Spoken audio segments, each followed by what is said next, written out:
It's been 25 years since Kagome has fell down that well. That's right. Today, October 16th, 2025, marks the 25th anniversary of the anime Inuyasha. If you haven't guessed already, this is the Geek Out Room podcast. You can listen to us on Spotify, Apple Podcasts. Just type in Geek Out Room in the search engine. You should find us. Or you can watch our episodes over on YouTube on the Sauceless Entertainment YouTube channel. We're dedicating this episode to one of the greatest animes of all time. Let's get it. I really just want to geek out about Inuyasha in general, the story, the characters.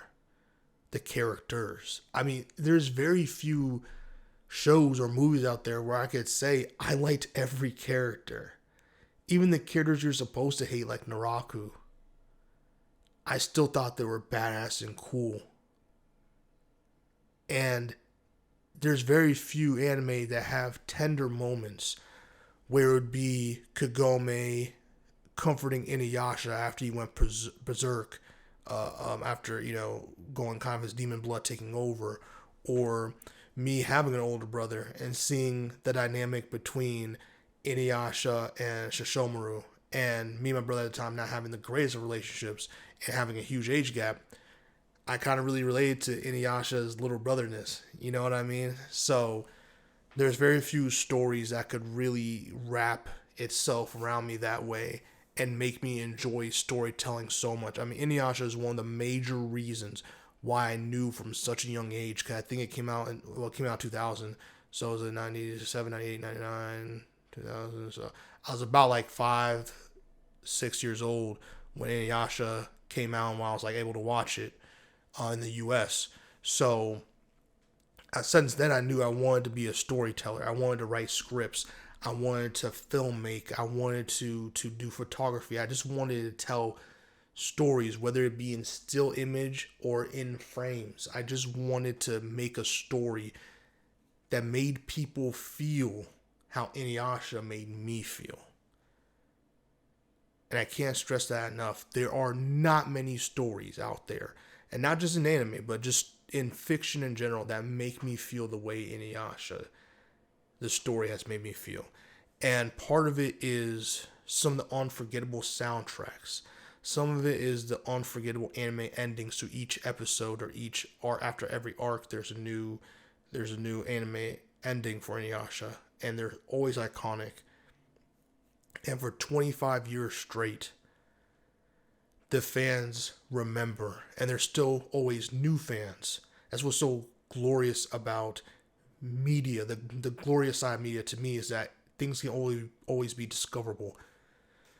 There are music from the 70s and 80s that are still being discovered today from new people and making new fans. There's people who are watching Inuyasha 25 years later for the first time and becoming fans of this story and these characters. And that's something that's really beautiful.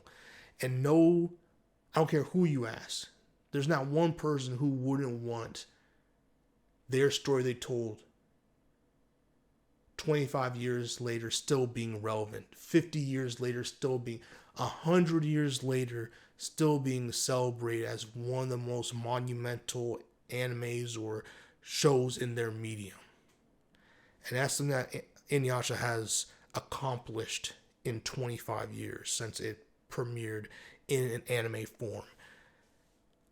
And when it comes to also the characters, I mean, I just loved any scene. I'll still remember where I was sitting down on my TV, my small black boxed TV, watching in my room at like 1 a.m., 1:30 a.m., watching, sneaking in to watch the episode of Inuyasha, where Inuyasha is confronting Kikyo, or Kikyo is really confronting him, and they're having that moment in the forest, and Kagome is kind of spying on their conversation, and Kikyo is trying to literally drag Inuyasha into hell, and Inuyasha is willing to go into hell with her because he loves her. He's still in love with her, and he understands the tragedy that befell them because of Naraku, and that he failed in his head. He failed Kikyo, And maybe at the time of this interaction, Kikyo felt like Inuyasha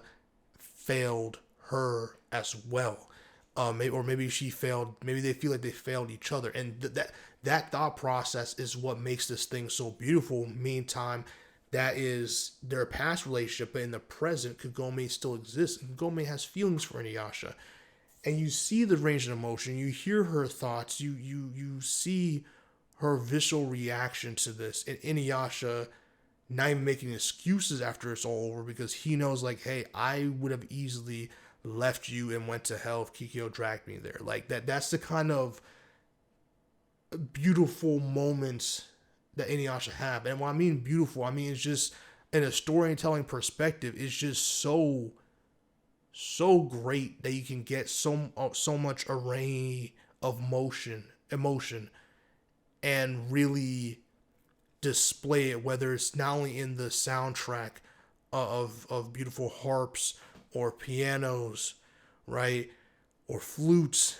and you bake that in with characters having internal monologues and struggling with choices they have to make, or with choices they don't know how to make, right?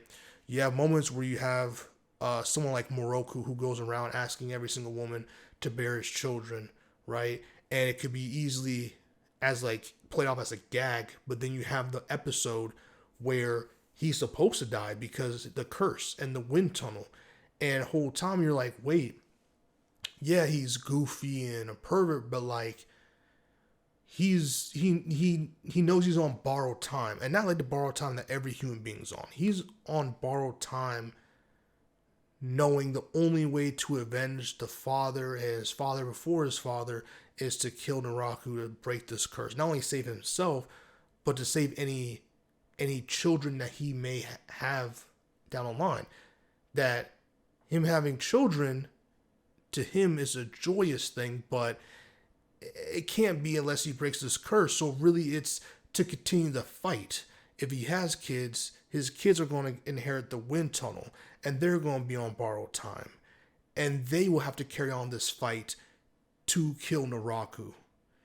And so it's moments like that where you can have something you can play off as just a pervert gag that happens in anime a lot, and they still do, but there's meaning behind this, and it's a very sad but real feeling that this character has, and you come to grips with it and you understand it. Then you have Sango, a character I really, really enjoy, who witnessed the death of her clan, her family, and then has to rescue her brother from the clutches of Naraku, who is carrying out deeds while for a little bit of time forgetting who he was and what he was doing. And so you have all these different characters who have the different beasts with Naraku. And don't get me started on Kikyo. I know a lot of people hate her character, but I found her character to be tragic. Someone who wanted a life different than the one she was destined to have. And she fought against that fate with someone that she loved that could pull her out of this life that she didn't want, that she inherited, that she was tired of having. And she tried to defy destiny, and destiny said no. And for defying us, you have to die. And you not only going to just die, but you're going to die thinking that the one person in this life that you loved killed you and betrayed you. That's tragic. And that's a sorrowful but beautiful way to write stories, to write characters, to give them backstories of not just people being evil for the sake of being evil, but to show like these characters are in their world human beings. They have, or even demons, but they still have complex emotions, right? Humans are not just one way or another. They're complex because they have emotions, they have thought processes, they have pasts and presents that constantly influence their decision making and how they may feel about this, and they have brains to help process these feelings and influences and decisions that continue to shape who they are, and they can change their mind or change their stance on things when more information is given to them, right? It's almost like building a long-term puzzle. And So I say all that to say about Kiko's character. Then you have on the flip side of Kiko and Inuyasha, Naraku's character, where it's like, okay, he's evil. Okay, he's just done all this evil shit. But at the end of the day, he's just someone who craved power, who craved love, and didn't want to feel alone. And he just took a very, very dangerous way. And maybe he was evil and selfish to begin with and was a piece of shit to begin with, but he still had feelings and emotions that he gave into and just took a different path than many others may have took. At the same time, Inuyasha was someone who's bullied. When you look at Naraku's character, it's easy to just write him off, but you look at Inuyasha's character and you're like, yo, Inuyasha was bullied. Inuyasha, to survive, had to do things and had to shut himself off to people and had to crave power, which is how he met Kikyo to begin with. His endless pursuit, excuse me, his endless pursuit of power led him to someone he would then fall in love with. And he gave up that pursuit of power. His only power would be his demonic side. He was willing to even give that up to be with her, just to then get sealed, thinking it was the person he was about to give that up for. So that it turned him back into that mindset of the survival to the fittest and that crave for constant power, right? And so the story at its core is just humans, or not humans, because there are demons, of course, and half demons, but it's a story of emotion. It's a story, it's a feudal tale of a girl that fell through a well and forever changed the history and dynamic and fate of many characters. Of many characters. Because even, if she never fell through the well, the Seacon Jewel, and all that stuff, because she's a reincarnation of Kikyo, would the story of Inuyasha would have happened? No. Inuyasha still would have been sealed to that tree. Moroku would have died. And then Sango's demon hunter, so I feel like Naraku would have made his way through anyway. But because Kagome went through the well, they're able to defeat Naraku. They're able to release that evil that is Naraku, right? And free Origumo, the human side of Naraku. Inuyasha was able to be unsealed, but not only that, he was able to change. He was able to marry someone that he loves. He was able to have that happy story without giving up a part of himself, because even though Kikyo loved him, he was going to have to sacrifice a part of himself that makes him Inuyasha, which is his demonic side. He is half demon, half human. That demonic side is still part of what makes him him. And he didn't have to give that up for Kagome. He could still be himself. And he still found the true love he was going to find anyway. And he was able to start a family and have a daughter. And that's a beautiful end to someone's story. Because at the end of the day, in episode 1, that tree is in Kagome's shrine. And his body isn't there. Which means it was always destined to be. And that's another thing about Inuyasha, the story. Is fate and destiny. Thank y'all so much for listening. Again, I really, really enjoy Inuyasha, the story.